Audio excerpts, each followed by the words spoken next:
Você sabe contar quantas peças possui um dominó normal? Aquele dominó que possui de 0 a 6, ou seja, 7 algarismos? Esse dominó, ele tem dois tipos de peças. As peças que têm dois algarismos iguais, que são as chamadas de carroças, e as peças que têm dois algarismos distintos. Observa que nós vamos ter 7 carroças, uma para cada algarismo. E se você observar direitinho, as peças que têm dois algarismos distintos, elas não têm ordem. Por exemplo, se você tem 2 e 4, é o mesmo que 4 e 2. Então a gente deve fazer assim, escolher dois algarismos, sem a ordem importar. Então a gente vai fazer, para o primeiro algarismo tem 7 possibilidades. Como queremos um algarismo distinto, aí temos 6 possibilidades para o segundo. Mas devemos dividir por 2. Por quê? Porque a peça numerada com 2 e 4, por exemplo, é igual à peça numerada com 4 e 2. Então a gente vai ter 7 vezes 6 por 2 dá 21. Então quantas peças tem um dominó? 7 carroças e 21 peças normais, que dá um total de 28 peças. Para calcular esse número de peças com algarismos distintos, usamos aí um processo em análise combinatória que é chamado de combinação. A gente calculou o número de combinações, que é o número de agrupamentos em que a ordem não importa. Você quer aprender mais sobre combinação? Assista o nosso vídeo, que a aula agora é sobre isso.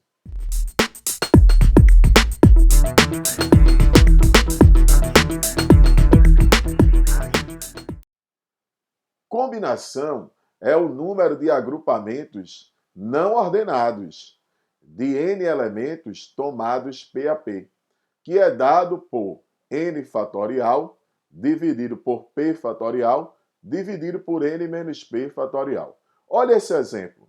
Eu quero a combinação de 5 elementos tomados 2 a 2. Vai ser 5 fatorial dividido por 2 fatorial dividido por 5 menos 2 fatorial, que dá 3 fatorial. Se fizermos a conta, a gente vai encontrar aí 10 combinações, 10 agrupamentos não ordenados. A gente pode fazer uma comparação com o número de combinações e o número de arranjos, que já estudamos aqui numa aula anterior, que você pode até conferir nessa playlist sobre análise combinatória. Lembra que os arranjos são agrupamentos ordenados, já as combinações são agrupamentos não ordenados. Você observa que o número de combinações de NPAP basta pegar o número de arranjos de NPAP e dividir por P fatorial. Como a gente aprendeu que o número de arranjos nada mais era do que uma aplicação do princípio fundamental da contagem, o PFC, olha esses exemplos aqui para calcular o número de combinações. A gente tem aqui combinação de 5, 2 a 2. Então eu disponho de 5 elementos e quero escolher 2.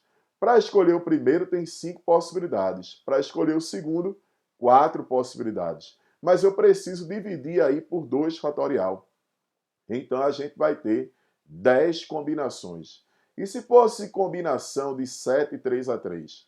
Combinação de 7, 3 a 3, eu disponho de 7 elementos e quero escolher 3. Para o primeiro, a gente tem 7 possibilidades. Para o segundo, a gente tem 6 possibilidades. E para o terceiro, temos 5 possibilidades. A gente tem que dividir por 3 fatorial, que dá 6. Por que isso? Porque se a gente não considerar a ordem, ABC, ACB, BAC, BCA, CAB e CBA, você vê que quando a ordem não é considerada, todos eles são iguais. Então a gente teria que dividir aí por 3 fatorial, que dá 6. Essas 6 possibilidades. E encontramos que a combinação de 7, 3 a 3 é igual a 35. E se fosse a combinação de 8, 4 a 4, a gente faria, para escolher o primeiro tem 8, para escolher o segundo tem 7, para escolher o terceiro tem 6 e para escolher o quarto tem 5. Mas a gente deveria dividir por 4 fatorial. Fazendo a conta, encontramos o número de combinações de 8, 4 a 4 igual a 70. Agora, vamos praticar esses agrupamentos não ordenados, as combinações.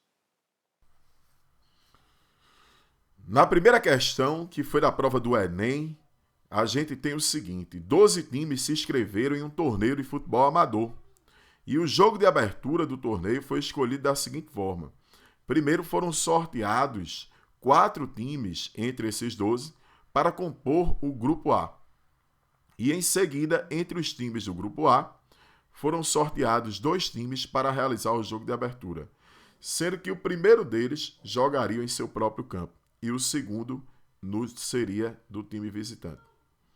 A quantidade total de escolhas possíveis para o grupo A e a quantidade total de escolhas dos times para o jogo de abertura podem ser calculadas através de quê? Veja que ele quer saber o tipo de agrupamento a ser usado aí. E a gente lembra que uma combinação é um agrupamento não ordenado.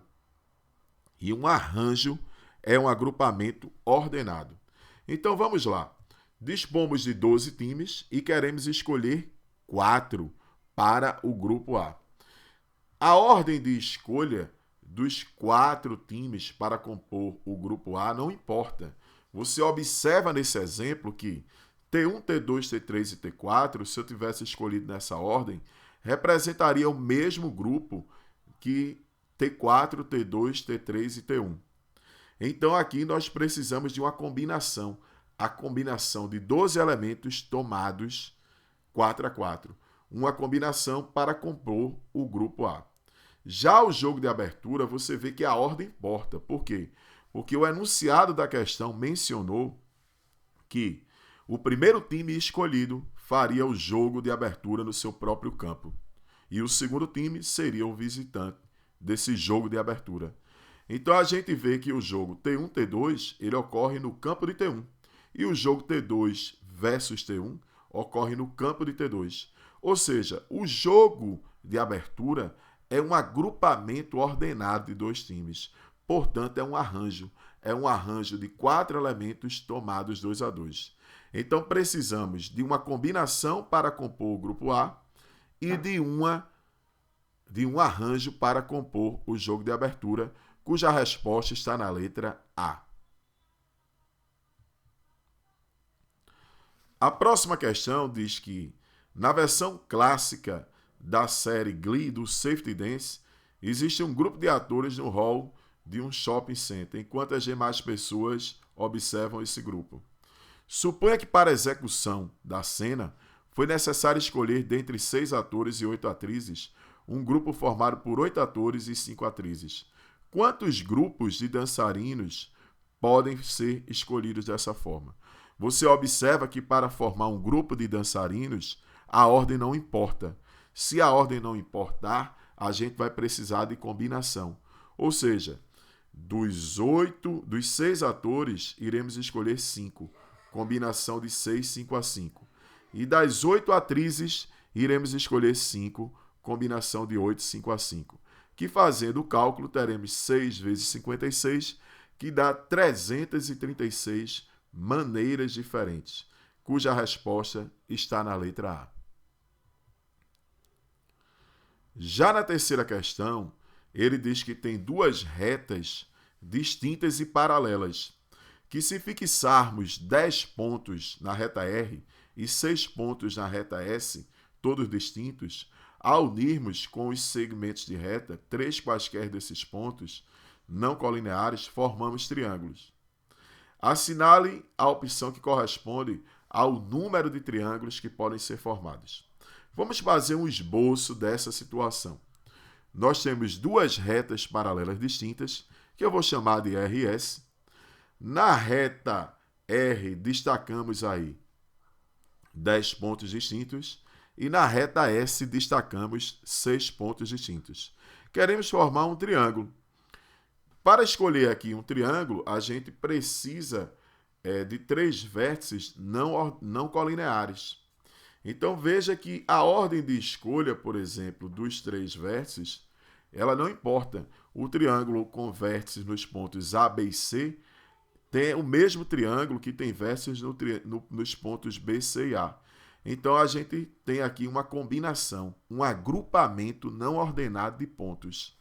E agora, como contar quantos triângulos podemos formar? quantas combinações podemos formar? Vê só, primeiro a gente vai ter aí 16 pontos, 10 numa reta e 6 na outra reta.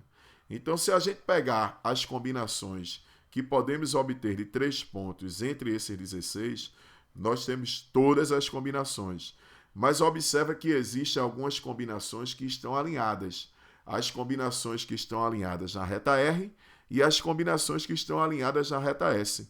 Então, a gente tem que tirar da combinação de 16 3 a 3 as combinações de 10 3 a 3, que são as alinhadas na reta R, e as combinações de 6 3 a 3, que são as alinhadas na reta S.